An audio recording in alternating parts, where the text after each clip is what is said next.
right, so we're gonna run this Echo again. This is our, head modified Echo. And we've made some changes. So I'm working on trying to clean up some of the issues. So let me kind of give you a quick rundown of some of the changes I made, and we'll see if it makes a difference. You know what I mean? So here we go. Let me give you a quick rundown. So I started out with the muffler. We started out with just the 3 holes on the bottom there, and I added those 2 upper holes.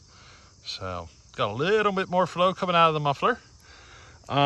In the spark plug, I added a second crush washer, trying to move the spark plug a little higher into the combustion chamber. Whenever I put this all together, I noticed the spark plug protruded pretty far down into the combustion chamber.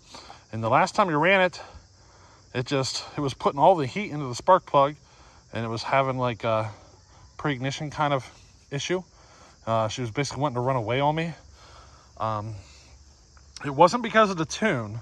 So when I pulled the plug out, the plug was black as coal. So I was actually running rich. It was just that it's a spark plug issue is what I'm running into. And I got to sort out what for spark plug setup I got to get in this to make it run properly. If we notice a difference with this, heck, we may not notice a difference. We might need to go further. But they make other spark plugs that don't protrude this far down, like the electrode. So these are NGK plugs. And the NGK plug, the electrode sticks out pretty far past like the end of the threads compared to some others. Like there's others that your electrode is literally just flush, like everything is flush with the end of your threads. And we might have to go to one of those, at least to see if it cleans up some of our issues. The only other change is the chain. I sharpened the chain up.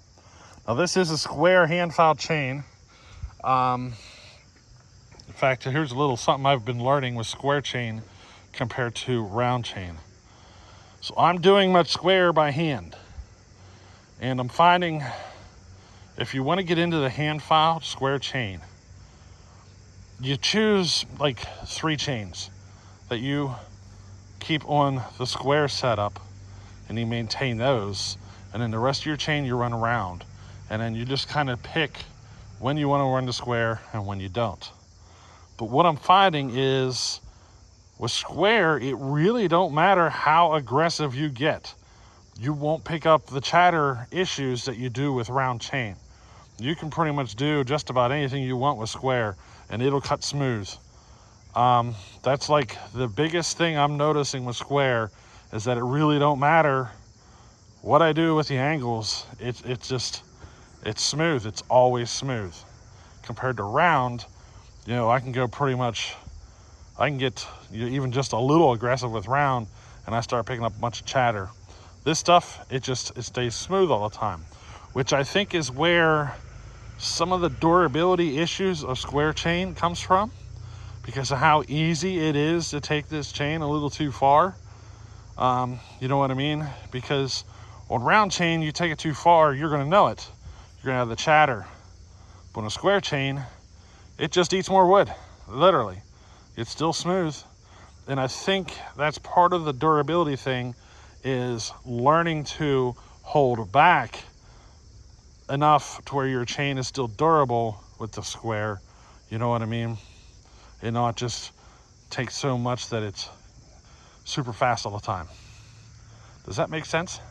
Hope it does. But that's the biggest difference I'm finding with square. So I'm finding I'm just keeping like 3 chains, maybe 4 chains on square, and the rest of them stay on round. I'll just pull the square out when I want to. So yeah. The only other thing you're going to notice here, I'm actually going to show you this. This saw is a no choke start. At least right now. You cannot choke this saw, you will flood it. So you set the fast idle and pull the cord until she goes. The problem is you got to pull on the cord for a while. Now I think it's just because of how fat I have the tune. I've had the tune extremely fat because of the heat issues getting into the plug. And I think as I fix that issue, it should hopefully get the saw running correctly, hopefully. But yeah, here, I'll show you on this video. I'll start it up without the choke. I'll show you how you do it. You just literally just set the fast idle and pull the cord until she goes. But alrighty, here we go. No choke. I just pulled out to set the fast idle, push it back in. That's it. Switch is on. No choke. And you just gotta keep pulling on it until she goes.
right, so definitely an improvement on this one. Moving that spark plug up and opening the muffler up a little more definitely helped get some heat out of there, you know what I mean? We're still getting a slight little bit of it, but it is nowhere near what it was last time. I actually have other saws that do it worse than that. So, I mean, I think I got 2 or 3 saws that have that issue, same issue, but they're worse than this. So, of all those saws, this is the best one out of that group. You know what I mean? I think I'm on to something here with moving that spark plug and opening the muffler up more, or opening the muffler up some more. Those other saws have the muffler opened up way more than this one. So it must be, I'm fairly certain it's the spark plug just sitting too deep into the combustion chamber, and I need to get the electrode a little further away from the heat source, you know what I mean? I think that might be the trick to this, you know what I mean? But as far as she runs, I did put a tack on it, so some of those cuts you saw were cutting at 12,000 RPM. It doesn't seem to want to go past 12,000. It's like right at 12,000 is about the best I can squeech out of it, or screech out of it. We might get better when we do some air filter mods. We might be able to get better than that. But right now it seems to be like 12,000 right on the nose is the best I can get out of it. You know what I mean? That's not a light pressure cut. That's straight up working it. That's where it wants to work at under good full load. I mean, if you're out cutting it with firewood, that's about where you'd be running it all day long. But yeah, gonna do a few more tweaks, get some carburetor work on there, try to figure out a carb to swap it out with. But I need to put this saw on the shelf for a little while. I need to get into finishing up my Sawfest projects. That's where we're at. Where are we at now? 7 weeks or something like that till Sawfest. So I am going to change all my focus into making sure everything is ready for Sawfest, or as close to ready as possible. I still have one saw that hasn't even been started yet to get built. My 50cc saw needs a complete teardown. So, you know what I mean? That 50cc saw, I've been into it I think twice now. So at one point in time we had it cutting at 14,200 RPM. She ate a screw from the carburetor, destroyed, you know, a lot of stuff in there, threw a new piston in it. From that point on, it's been nothing but losses. It went from like a 14.2 cut down to a 12.5 cut. And then I did another piston swap, changed the numbers up and stuff, and I'm struggling to even get 12.5 now. I mean, there's not a whole lot of torque behind it. So, gonna have to do something. Might have to start over from scratch. I got, so that saw I'm talking about is a Husqvarna 50 with a Partner 5000 top end on it. I have a brand, or not a brand new, but I have another Partner 5000 complete running, you know, Partner 5000 saw that I could tear into and build if I wanted to. But I really want to get that 50, figure out what's going on there. I think I'm going to put the timing wheel on it. I'm suspicious I changed my numbers up whenever I was doing those piston swaps and stuff, because I did put it on the lathe, took a few thou off the base and stuff, and I never put the timing wheel on it to make sure my numbers were right. So I think what I'm going to do is I'm going to tear into it and make sure my numbers go back to where I need them to be. At least start with that, at least check my numbers and go from there. And then I still got to figure out my 82cc and underclass. I got the Dalmar. I still haven't got around to getting a piston and cylinder for it. I could build that one. I have a 372 on the bench right now that's tore down. Could do that one. But I have a 372 big bore kit hanging up here. That one is, I mean, it's a big bore with a base gasket delete.